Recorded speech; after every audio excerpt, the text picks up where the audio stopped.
అందరికీ నమస్కారాలు. ఈరోజు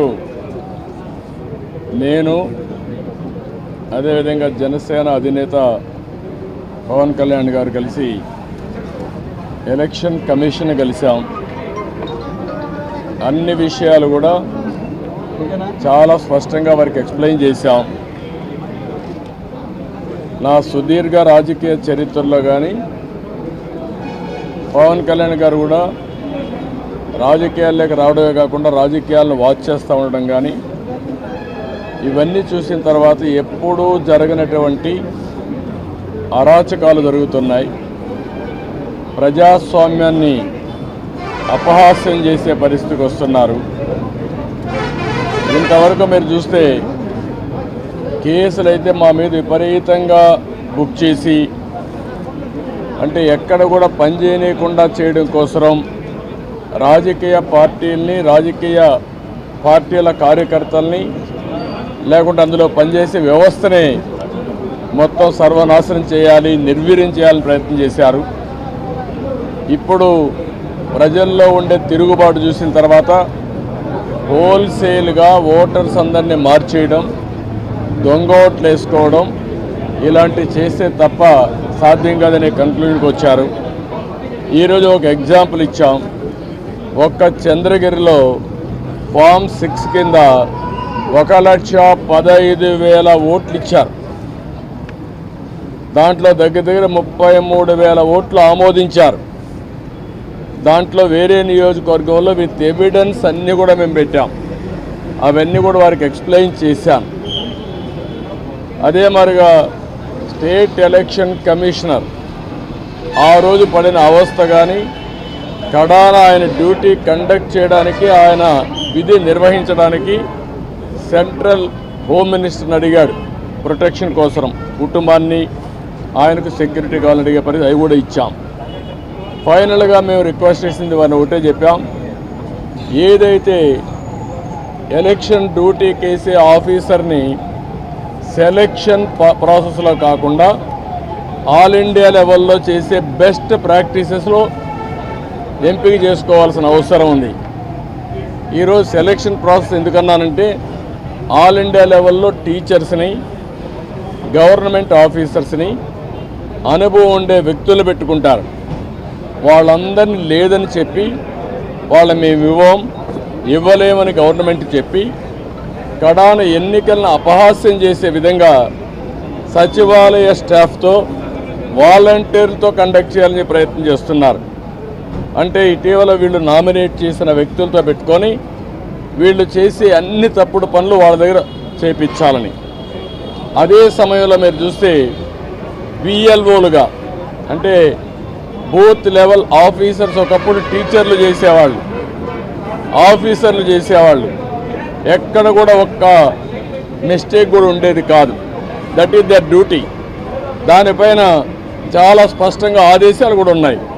ఎవరన్నా కానీ డ్యూటీ స్పష్టంగా చేయలేకపోతే వాళ్ళని యాక్షన్ తీసుకోవడం, ఇంక్రిమెంట్స్ కట్ చేయడం, ఉద్యోగాలు తీసేయడం అన్నీ ఉంటాయని భయపడిపోయేవాళ్ళు. ఈరోజు ఎవరు చేస్తున్నారంటే కడాన మహిళా పోలీస్ 2,600 మంది బిఎల్ఓని మహిళా పోలీసులు పెట్టేశారు. ఇది నాకు ఆశ్చర్యం వేస్తుంది. 83 నియోజకవర్గంలో మహిళా పోలీసులను బిఎల్ఓకి పెడితే వాళ్ళకి మహిళా పోలీసులకు ఏం తెలుస్తుంది ఇవన్నీ అంటే? ఇంకొక పక్క వై ఏపీ నీడ్స్ జగన్ అని కలెక్టర్ దగ్గర నుంచి అందరూ క్యాంపెయిన్లు చేస్తారు. ఇప్పుడు చేసిన అరాచకం చాలదు, రాతి యుగానికి తీసుకుపోవడానికి అలాంటి వాళ్ళు పెట్టుకొని చేసే పరిస్థితికి వస్తున్నారు. ఇవన్నీ మేము ఎక్స్ప్లెయిన్ చేసిన తర్వాత వారికి మా మీద కానీ జనసేన మీద కానీ దగ్గర 6,000 నుంచి 7,000 కేసులు మా మీద పెట్టారు. ఒక్క పుంగనూరులో కేసులో 250 మంది పెట్టారు. 200 మంది పైన జైలుకు పోయి వచ్చారు. ఇప్పుడు బైండ్ ఓవర్ కేసులు పెడుతున్నారు. అంటే నీ మీద కేసు ఉంది, పోలీసు వాళ్ళు నోటీస్ ఇస్తారు, ఎంఆర్ఓ దగ్గర సరెండర్ కావాలి అంటే మళ్ళీ బెదిరించడం. ఎలక్షన్లో ఎవరిని పని చేయనీయకుండా నిర్వీర్యం చేయడానికి లేకపోతే మళ్ళా వాళ్ళని అరెస్ట్ చేయడానికి ప్రయత్నం చేసే పరిస్థితి వచ్చారు. ఇది జరిగితే ప్రజాస్వామ్యం ఇంక కూని అయిపోయినట్టే. There is no democracy. నేను ఆ విషయం చెప్పాను. మొన్న తెలంగాణ ఎలక్షన్లో 1 డేలో ఎలక్షన్ జరిగిందా లేదా అనే తెలియని విధంగా జరిగింది. అంత స్మూత్గా జరిగింది, ప్రాసెస్ కూడా పర్ఫెక్ట్గా జరిగింది. ఈరోజు ఆంధ్రప్రదేశ్లో అక్కడ ఇంత ఓటర్స్ ఎన్యూమరేషన్ ఫ్రాడ్ జరిగిందని, బిఎల్ఓలు తప్పులు చేశారని, టీచర్లు తీసేశారని ఎక్కడ కంప్లైంట్స్ లేవు. భారతదేశ చరిత్రలో ఫస్ట్ టైం ఇవన్నీ వస్తున్నాయి. మేమన్నీ డీటెయిల్డ్గా ఎక్స్ప్లెయిన్ చేశాం. ఓపికగా విన్నారు, చాలా ఫర్మ్గా కూడా చెప్పారు. మేము ప్రజాస్వామ్యాన్ని కాపాడడానికి అన్ని విధాల ప్రయత్నం చేస్తాం, ఎక్కడ కాంప్రమైజ్ కాం, రిజల్ట్స్ మీరే చూస్తారని వారు హామీ ఇచ్చారు. వారు ఇచ్చిన హామీతో నేను ఒకటే అనుకుంటున్నాను, ఎలక్షన్ కమిషన్ అవసరమైతే సెంట్రల్ పోలీస్ అబ్జర్వర్స్ని పంపించాలి, సెపరేట్ సెల్ పెట్టాలి. అవన్నీ పెట్టి ఎక్కడికక్కడ మానిటర్ చేసి ఎలాంటి అవకతవకలు జరగకుండా ఇప్పుడు ఫైనల్ లిస్ట్ వచ్చే కొందికి వినపడలేదా?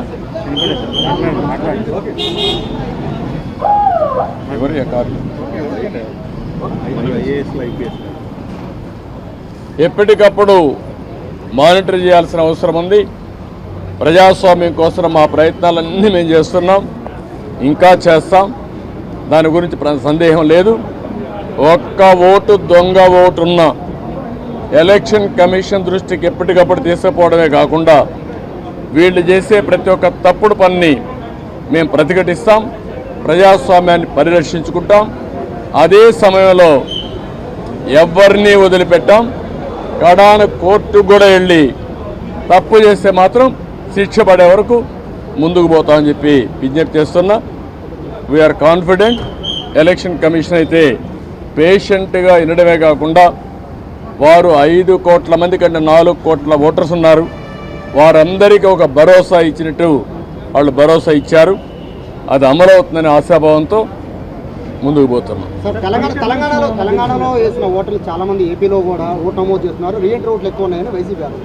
నేనేమంటానంటే మీరు ఎన్నెన్నో ఆరోపణ చేయండి, వాడు ఓటేసినప్పుడు వాళ్ళకి నోటీస్ ఇచ్చి పర్ఫెక్ట్గా చేయాలి తప్ప మీరెవరు డిలీట్ చేయడానికి? ఎలక్షన్ కమిషన్ చేయాల్సిన పని, ఎలక్షన్ ఆఫీసర్లు చేయాల్సిన పని నువ్వు ఓటు చేయడానికి? నువ్వు కంప్లైంట్ ఇస్తావు, ఇచ్చిన తర్వాత వాళ్ళు వెరిఫై చేయాలి. ఒకవేళ ఇక్కడి నుంచి వేరే ప్రాంతానికి పోయారు, అక్కడ ఓటేయరు అంటే ఓటు ఇవ్వవా నువ్వు? అమెరికాకి వెళ్ళారు, అమెరికా నుంచి వచ్చి ఓటేస్తారు. వాడి యొక్క జన్మభూమి పైన, ఈ రాష్ట్రం పైన వాళ్ళకుంటే ప్రేమ, ఈ రాష్ట్రంలో పుట్టిన వాళ్ళు.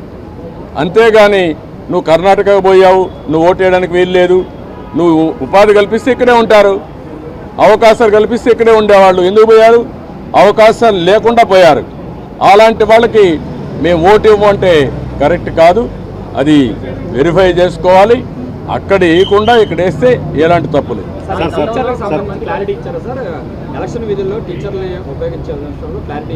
నేను అన్నీ చెప్పిన తర్వాత వారు విన్నారు, చేస్తామనే విధంగా చెప్పారు. ఎట్టి పరిస్థితుల్లో సచివాలయ స్టాఫ్ని వేయడం కరెక్ట్ కాదు. సెలెక్షన్ ప్రాసెస్ కాదు, competitive best practices all over the country ఏవైతే చేస్తున్నారో అవే చేయాలి. ఇప్పుడు ఎలక్షన్ CEO మీకు నిన్న లెటర్ రాసింది పార్టీకి, మీరు గతంలో దాని మీద మీరు సాటిస్ఫై అయ్యారా? లేదు, దాని మీద కూడా మేము చెప్పాం, నిన్నే పంపించారు, మేము వెరిఫై చేసుకున్నా, మళ్ళీ మీ దృష్టి తీసుకొస్తామని చెప్పి. కొంతమంది కలెక్టర్ల మీద మీరు ఢిల్లీ వెళ్ళినప్పుడు కంప్లైంట్ చేశారు. ఇప్పుడు దాని మీద మళ్ళీ ఎంతవరకు యాక్షన్స్ లేవు అని పార్టీ ఏం చేయబోతున్నారు? ఈరోజు కూడా మళ్ళీ మేము చెప్పాం, ప్రతి ఒక్క ఆఫీసర్ పైన మేము స్పెసిఫిక్ ఎవిడెన్స్ ఇచ్చాం. దానిపైన లాజికల్గా యాక్షన్ తీసుకోవాలి, క్రిమినల్ ప్రాసిక్యూషన్ కూడా చేయాలి. సార్, ఇది అంతా తిరుపతి ఎంపీ ఎలక్షన్ నుంచి, బై ఎలక్షన్ నుంచే ఇది స్టార్ట్ అయింది సార్, ఫోకస్ అయింది కూడా. కానీ 2 years అయినా దీని మీద అవి కూడా ఇచ్చాం. మరి తిరుపతి బై ఎలక్షన్లో జరిగింది, గ్రాడ్యుయేట్స్ కాన్స్టిట్యున్సీ ఎలక్షన్లో జరిగింది, 2019 జరిగాయి. జరిగిన తర్వాత మీరు యాక్షన్ తీసుకోలేదు కాబట్టి వీళ్ళు ఏమీ కాదని ధైర్యంతో ఉన్నారు. నేను ఈ విషయం కూడా అది చెప్పింది, ఎలక్షన్ కమిషన్ అనేది ప్రాసిక్యూట్ చేయడానికి కూడా మీకు అధికారం ఉంది. ఇమ్మీడియట్గా మీరు అవన్నీ చేస్తే భయపడతారు.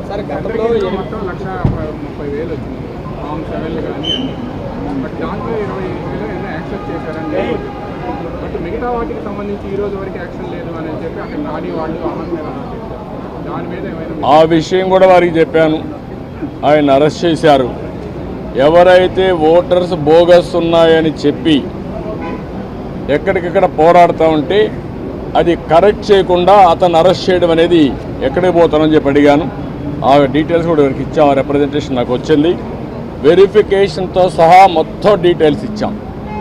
ఏ ఓటు ఎక్కడ వెరిఫై చేశారు, డూప్లికేషన్స్ ఎక్కడున్నాయి, సర్నేములు కానీ ఇవన్నీ, ఫోటోలు ఎక్కడున్నాయి, వేరే కాన్స్టిట్యూన్సీలు ఎక్కడున్నారు, ఆ డీటెయిల్స్ అని వారికి హ్యాండ్ ఓవర్ చేయడం. సార్, మీరు గతంలో సీఈఓ గారికి 8 జిల్లాల కలెక్టర్ కూడా సహకరిస్తున్నారు ప్రభుత్వానికి అని ఫిర్యాదు ఇచ్చారు. దాని మీద ఏమైనా యాక్షన్ తీసుకున్నారో వారికి ఏమైనా గైడెన్స్ ఇచ్చారా? వారు చెప్పింది ఏంటంటే మేము ఇంతవరకు కొన్ని యాక్షన్స్ తీసుకున్నాం, మళ్ళీ మీకు కమ్యూనికేట్ చేశాం. మళ్ళీ మీకు ఏదైనా గ్రీవెన్స్ ఉంటే మేము చెప్పాము, మళ్ళీ ఎప్పుడెప్పుడు చెప్తామంటే నిన్న ఇచ్చారు కాబట్టి మీరు చూసి చెప్పన్నారు. డెఫినెట్గా మళ్ళీ కంప్లైంట్ చేస్తాను. నేను ఒకటే చెప్పాను, ఆల్ ఆఫీసర్స్ బెదిరింపులు భయభ్రాంతులు చేస్తున్నారు. ఒక చీఫ్ సెక్రటరీ ర్యాంక్ ఆఫీసరే ఎలక్షన్ కమిషనర్గా ఉంటే కేంద్ర ప్రభుత్వాన్ని ప్రొటెక్షన్ అడిగే పరిస్థితికి వచ్చాడు. అదే ఎగ్జాంపుల్ వారికి చెప్పాను. ఇప్పుడు ప్రతి ఒక్క ఆఫీసర్ మీద, అది కలెక్టర్ కావచ్చు, ఎస్పీ కావచ్చు, కింద ఆఫీసర్లు కావచ్చు, బెదిరించడం, బ్లాక్మెయిల్ చేయడం, ఒకవేళ కానీ వినకపోతే కేసులు పెట్టడం, అరెస్ట్ చేస్తాం, థ్రెటన్ చేయడం, ఇవే జరుగుతున్నాయి. ఇలాంటి జరిగినప్పుడు మీరు ఫర్మ్గా ఉంటే తప్ప ఇక్కడ ఫెయిర్ ఎలక్షన్ జరగవని చాలా స్పష్టంగా చెప్పారు. సార్ టైం సరిపోతుంది అంటారు. అంటే చర్యలు తీసుకోవడానికి ఇంకా ఎక్కువ రోజులు ఉంది. అసలు వీళ్ళు తీసుకునే అవకాశం ఉందంటారా? అంటే మీరు ఒకటి గుర్తుపెట్టుకోవాలి, ఎలక్షన్లు 2 నెలలే ఉంది. ఎలక్షన్ ప్రాసెస్ స్టార్ట్ అయిపోయింది, ఎన్యూమరేషన్ అయిపోయింది, ఓటర్స్ వెరిఫికేషన్ అయిపోయింది. ఆ డేట్ కూడా ఈ నెల 24వ తారీఖు డేట్ కూడా ఇచ్చేశారు. ఇవన్నీ అయినాయి. కానీ ఫర్మ్గా ప్రతి ఒక్కటి ఎలక్షన్ కమిషన్ కానీ అనుకోకపోతే ఇంకా స్లిప్ అయ్యే అవకాశం ఉంటుంది. టైం ఇంకా మీకు తిరిగి రాదు. Election day is decided, polling day is decided, counting day కూడా డిసైడ్ అయిపోతుంది 2-3 రోజుల్లో. అది కాదు ఇక్కడ ఇష్యూ. వీళ్ళెంత ఫర్మ్గా ఇప్పుడు ఇంతవరకు చేసిన ప్రాసెస్ ఎట్లుందో చూడడానికి వచ్చారు. ప్రిపేర్డ్నెస్, ఆ ప్రిపేర్డ్నెస్లో ఏం చేయబోతున్నారో, ఏం జరిగిందో అన్నీ మేము మా యొక్క అబ్జర్వేషన్స్ కానీ, మాకుండే బాధలు కానీ, ఇక్కడ జరిగిన విషయాలు కానీ చాలా స్పష్టంగా వారికి ఎక్స్ప్లెయిన్ చేశాం. Now it is the duty of the election commission to conduct free and fair poll. నేను అది కూడా చెప్పాను. ఒకప్పుడు ఎలక్షన్ కమిషన్ లేనప్పుడు కూడా నేను ఎన్నికల్లో పోటీ చేశాను. తర్వాత ఎలక్షన్ కమిషన్లు రాజ్యాంగబద్ధంగా వచ్చాయి. అప్పుడు కూడా ఇంత ఘోరాలు జరగలేదు. అందరికీ నా హృదయపూర్వక నమస్కారాలు. ఫస్ట్ టైం చాలా కాలం తర్వాత ఫుల్ ఎలక్షన్ కమిషన్ రావడం దాని తాలూకు సీరియస్నెస్ తెలియజేస్తూ ఉంది. ముఖ్యంగా ఆంధ్రప్రదేశ్ ఎన్నికలు చాలా ప్రజాస్వామ్యబద్ధంగా జరగాలి అని కేంద్రం ఎన్నికల సంఘం మన నిర్ణయం తీసుకున్నందువల్లే ఈ రోజున ఫుల్ ఎలక్షన్ కమిషన్ ఆంధ్రప్రదేశ్ విజయవాడలో రావడం జరిగింది. చంద్రబాబు గారు తెలుగుదేశం పార్టీ నుంచి 3 సార్లు ముఖ్యమంత్రిగా పనిచేశారు, ప్రతిపక్ష నాయకులుగా ఉన్నారు. ఆయన సుదీర్ఘమైన అనుభవంలో కూడా నేను ఎన్నిసార్లు ముఖ్యమంత్రిగా ఉన్నప్పుడు కూడా ఎలా జరిగినాయని చాలా బాగా వివరించారు. ఎంత ఫెయిర్ ఎలక్షన్ జరగడానికి ఆయన సాయశక్తులు ఎలా కృషి చేశారో చెప్పారు. జనసేన తరపు అలాగే వైసీపీ ఏమేం చేసింది ఇప్పుడు దాకా, దొంగ ఓట్లు ఎలా రిజిస్టర్ చేశారు, చంద్రగిరి ఇందాక మీరు చెప్పినట్టు చంద్రగిరిలో దాదాపు 1,00,000 పైచిలకు ఓట్లు దొంగ ఓట్లు నమోదు చేస్తే దాదాపు దాంట్లో 1/4 ఆల్మోస్ట్ దాన్ని యాక్సెప్ట్ చేశారు. ఇలా ప్రతి చోట ప్రతి నియోజకవర్గంలో ప్రతి బూత్లో ఏ స్థాయిలో దొంగ ఓట్లు నమోదవుతున్నాయి, ఎలా తీసేయాలి, వీటి మీద చాలా స్పష్టంగా వివరించారు. జనసేన తరఫు నుంచి నేను ప్రత్యేకంగా వివరించింది ఎలక్షన్ కమిషన్కి, మా వైసీపీ ప్రభుత్వం వచ్చినప్పటి నుంచి లా అండ్ ఆర్డర్ కంప్లీట్గా దిగజారిపోయింది. ఎవరన్నా ప్రజాస్వామ్య హాని జరుగుతుంటే గొంతెత్తితే పొలిటికల్ పార్టీస్ కానీ, వ్యక్తులు కానీ, ప్రైవేట్ వ్యక్తులు కానీ వాళ్ళందరి మీద కేసులు ఎలా పడుతున్నాయి, కేసులు ఎలా చేస్తున్నాయి. ముఖ్యంగా బైండ్ ఓవర్ కేసులు ప్రత్యేకించి పొలిటికల్ పార్టీ టీడీపీ వారి మీద కానీ, జనసేన సైనిక కార్యకర్తల మీద కానీ ఇవన్నీ చాలా క్లియర్గా తెలియజెప్పడం జరిగింది వారికి. అలాగే పోలీసు అధికారులని ఇప్పుడు సడన్గా మారుస్తూ ఉన్నారు. లాస్ట్ 2 నెలలుగా మార్చేస్తూ ఉన్నారు. మళ్ళీ ఎన్నికలు సంఘం వచ్చేటప్పటికి మళ్ళీ వాళ్ళకి కావాల్సిన అధికారులను తిరిగి అక్కడ వేయించుకునేలాగా తీసుకొచ్చిన ప్రణాళికలు చేస్తాం. అది కూడా బలంగా తెలియజేస్తాం. అలాగే మహిళా కానిస్టేబుల్స్ ప్రత్యేకించి సంబంధం లేని చోట్ల వాళ్ళు దాదాపు 87 నియోజకవర్గాల్లో వాళ్ళు పెట్టారు. అది వాళ్ళు దూరం చేయమని ప్రత్యేకంగా ఆయన వివరించారు.